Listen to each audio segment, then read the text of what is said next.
Muscle loss after 60 triples your fall risk, but here's what nobody tells you. One specific food can protect muscle almost immediately, not in months, not with intense workouts, with your next meal.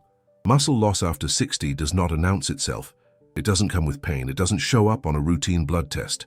It happens silently, year by year, long before you ever feel weak, long before you fall, long before you realize something has changed. By the time most people notice it, the damage is already deep. I've watched this for decades. A patient walks in and says, "Doctor, I don't know what happened. I was fine last year." But they weren't. The warning signs were there. Slower steps, needing the armrest to stand, avoiding stairs without thinking about it. Muscle doesn't disappear overnight. It leaks away quietly. Dr. Shigeaki Hinohara, one of the most respected longevity physicians in history, warned about this long before it became fashionable to talk about aging. His core belief was simple but uncomfortable. The body always sends early signals, but modern medicine often waits until the damage is visible, measurable, and already advanced. We don't listen when the whisper starts. We wait for the scream. Hinohara used an analogy that I have never forgotten because it's painfully accurate. He said, "Muscle is like a savings account. You don't notice the loss until you suddenly can't withdraw strength." And that's exactly how this happens. You don't feel weaker day to day. You just wake up one morning and realize getting out of a chair takes effort. Your balance feels uncertain. Your walking slows, and independence begins to slip. Not all at once, but piece by piece. Let's be honest, but let's keep our dignity. Muscle decline is not about vanity. It's not about looking toned. It's about whether you can catch yourself before a fall. It's about whether you can rise from the floor. It's about whether you need help, or you decide when help is needed. Loss of muscle leads directly to loss of balance, slower walking speed, difficulty climbing stairs, and eventually dependence on others. That is the real cost, and this is where most people get misled. Peter Attia says something that cuts through the noise, and he's right. Muscle is not a cosmetic tissue. Muscle is an organ of longevity. It protects your metabolism, stabilizes your blood sugar, supports your bones, and acts like shock absorbers for your joints. More importantly, it protects your independence. Without muscle, every other system becomes fragile. Now here's the part nobody explains clearly.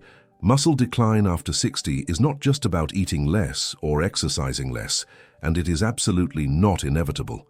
There is one overlooked food that can directly slow muscle breakdown after 60, but only if it's eaten the right way, at the right time, and paired correctly.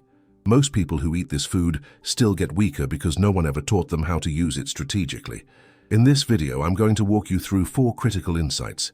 Each one builds on the last. And at the end, I'll show you why timing and pairing matter more than quantity, why doing more of the wrong thing fails, but doing one simple thing correctly can change the trajectory of aging muscle. This is not about extreme routines. It's not about supplements you don't need. It's about understanding how your body has changed and cooperating with it instead of fighting it. Now let's start with the lie that keeps millions of older adults frustrated, confused, and quietly losing strength every single year. If protecting your strength and independence after 60 matters to you, subscribe now. I share the things most doctors never explain, so you can stay steady, strong, and in control as you age. Most people assume muscle disappears for only 2 reasons. You stop eating enough, or you stop moving enough. On the surface, that sounds logical. And for younger bodies, it's often true. But after 60, that explanation quietly falls apart. I've seen countless older adults who eat regularly, who walk daily, who even try to add more protein, yet they continue to lose strength year after year. This creates confusion, and worse, self-blame. They assume they are doing something wrong, when in reality, their biology has changed in a way no one bothered to explain. After 60, the body enters a state known as anabolic resistance. This means your muscle cells no longer respond to protein the way they used to. The signal that tells muscle to repair and rebuild becomes weaker. The machinery is still there, but it doesn't turn on easily anymore. At the center of this process is leucine, a key amino acid that acts like a molecular switch. Leucine communicates with a pathway called mTOR, which tells your muscle cells, now is the time to build. In younger adults, small amounts of protein flip that switch without much effort. But with aging, that signal fades. The same meal that once worked now barely registers. Think of it this way. Your muscles are like old radios. The music is still playing, but the volume is too low to hear. Protein is coming in, but the message isn't loud enough to trigger action. You're feeding the body, but the muscle doesn't fully hear the instruction to grow or even to maintain itself. This is why the old advice of spreading small amounts of protein across the day stops working after 60. A little at breakfast, a little at lunch, a little at dinner may sound balanced, but it never reaches the threshold your muscles now require. The signal stays weak. The response stays muted. Muscle slowly shrinks, even though food is present. Research has shown that aging muscle needs a stronger trigger. Each protein feeding must reach a leucine threshold of roughly 2.5 grams to activate muscle protein synthesis effectively. Below that, the body simply diverts those amino acids elsewhere. For energy, for storage, for anything except preserving muscle. This is where many well-meaning seniors get trapped. They eat enough by traditional standards, but not enough in a way that speaks the new language of aging muscle. The problem isn't effort. The problem is outdated strategy. And once you understand this, the next realization becomes unavoidable. If muscle now requires a stronger signal, then the source of that signal matters far more than most people realize. That brings us to the next layer of the problem, and why certain protein sources struggle to communicate with aging muscle at all. Once you understand that aging muscle requires a stronger, clearer signal, the next issue becomes impossible to ignore. Not all protein speaks to muscle in the same way. On paper, protein looks like protein. In the body of someone over 60, that assumption quietly breaks down. Many people believe that as long as the total protein number looks good, the source doesn't matter. This belief has been reinforced for years. Labels show grams. Diet plans emphasize totals. But muscle cells don't read nutrition labels. They respond to amino acid density, balance, and speed of delivery. Aging muscle, in particular, demands a higher concentration of essential amino acids, especially leucine. This is where many plant proteins fall short. They often contain lower leucine content, incomplete amino acid profiles, or slower digestion patterns that dilute the signal by the time it reaches muscle tissue. The result is subtle but significant. You can consume what appears to be a sufficient amount of protein, yet the muscle-building signal never fully activates. The raw material arrives, but not in the form or intensity the muscle now requires. A helpful way to picture this is to imagine trying to start a fire. Plant protein is like kindling. It has potential. It can burn, but aging muscle needs more than kindling. It needs a match and often lighter fluid to ignite the process. Without that initial spark, the fire never truly starts. This doesn't mean plant foods are useless or harmful. It means their role changes with age. When muscle signaling is already weak, relying on lower density sources alone becomes inefficient. The muscle remains understimulated, even though calories and protein appear adequate. This is why researchers consistently observe that older adults respond more robustly to protein sources that are complete, dense in essential amino acids, and rich in leucine. Once the muscle-building machinery is switched on, other foods can support the process. But without that first activation, the effort stalls. Understanding this distinction sets the stage for a critical realization. If aging muscle needs a stronger trigger, and if not all proteins can provide it effectively, then the question becomes very specific. Which food actually reaches aging muscle cells and gets a response? That question leads directly to the most overlooked, most misunderstood food in the conversation about muscle after 60. For years, this food was pushed aside, not because it lacked value, but because it was misunderstood. Entire generations were taught to fear it, to limit it, or to strip it down until its most powerful parts were removed. As a result, one of the most effective tools for preserving muscle after 60 quietly disappeared from daily life. The concern was cholesterol. The assumption was that this food was dangerous, but while the fear stayed frozen in time, the science moved forward. What researchers began to see was something very different from the old narrative. This food contains a rare combination of nutrients that aging muscle responds to almost immediately. Highly bioavailable leucine, methionine, and vitamin D arrive together in a form the body recognizes and absorbs efficiently. Instead of knocking on the muscle cell door, these nutrients unlock it. That is why this food behaves like a master key. Other foods send signals that are weak or delayed. This one delivers a direct message that aging muscle still understands. Even in older adults, muscle protein synthesis increases measurably after consuming it.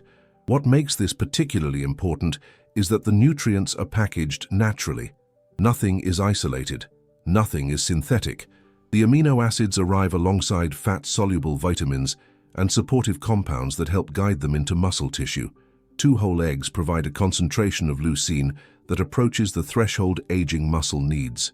The methionine supports repair processes that tend to slow with age. Vitamin D contributes to muscle function, balance, and neuromuscular signaling, all areas that quietly decline after 60.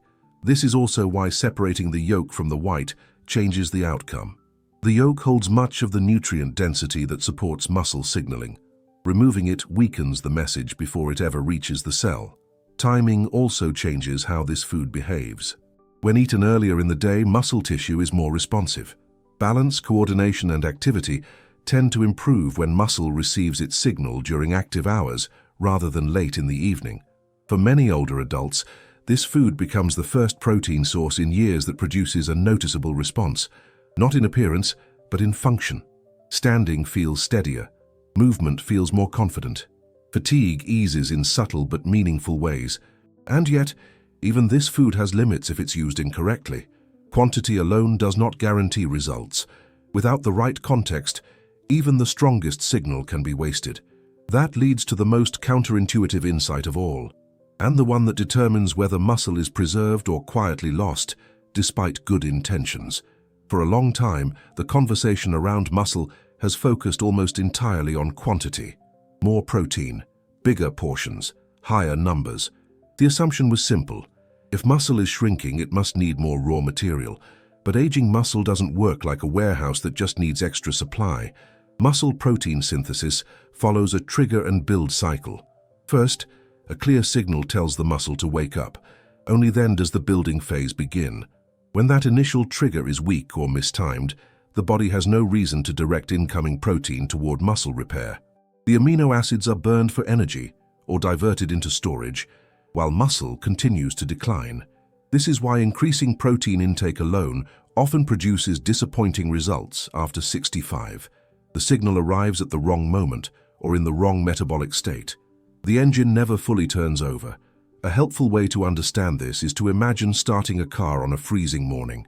Turning the key harder doesn't help if the engine isn't primed. Without the right conditions, effort is wasted. Muscle behaves the same way. Researchers have observed that a smaller amount of the right protein, delivered at the right time, can outperform larger amounts spread thinly across the day. In practical terms, 2 eggs at the right time worked better than protein distributed across 4 weak meals. The difference wasn't the total amount, it was the quality of the signal. Movement plays a quiet but critical role here. When muscle has recently been used, even lightly, it becomes more receptive. The door is already partially open. Protein arriving during this window is far more likely to be directed toward repair and maintenance. Pairing this food with a brief period of activity creates a biological conversation between movement and nutrition. The muscle recognizes demand, then receives supply. This alignment is what preserves strength over time. Sugar, on the other hand, interferes with this communication. A surge in blood sugar and insulin can blunt the muscle-building signal, diverting nutrients away from repair. The timing and context of the meal shape the outcome as much as the food itself. This is the insight most people never hear. Muscle loss after 60 is rarely caused by doing too little. More often it's caused by doing the right thing at the wrong time. And once timing is understood, the entire strategy around aging muscle shifts, away from frustration and toward precision. He understood something modern medicine often ignores. The body does not fail suddenly. It negotiates, it adapts, it signals. Muscle loss is one of those signals.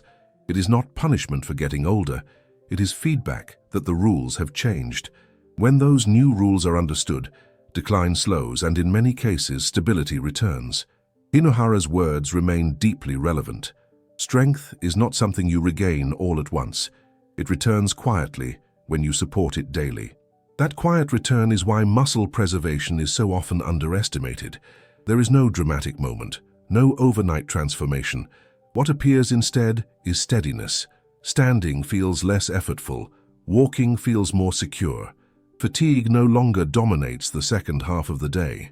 These changes rarely make headlines, but they determine whether independence is preserved. This is where Peter Attia's perspective fits perfectly. Muscle is not an aesthetic tissue. It is not about looking fit or strong. Muscle is metabolic armor. It stabilizes blood sugar. It protects bones by absorbing impact. It maintains balance through neuromuscular communication that weakens with age. When muscle is lost, every other system becomes more fragile.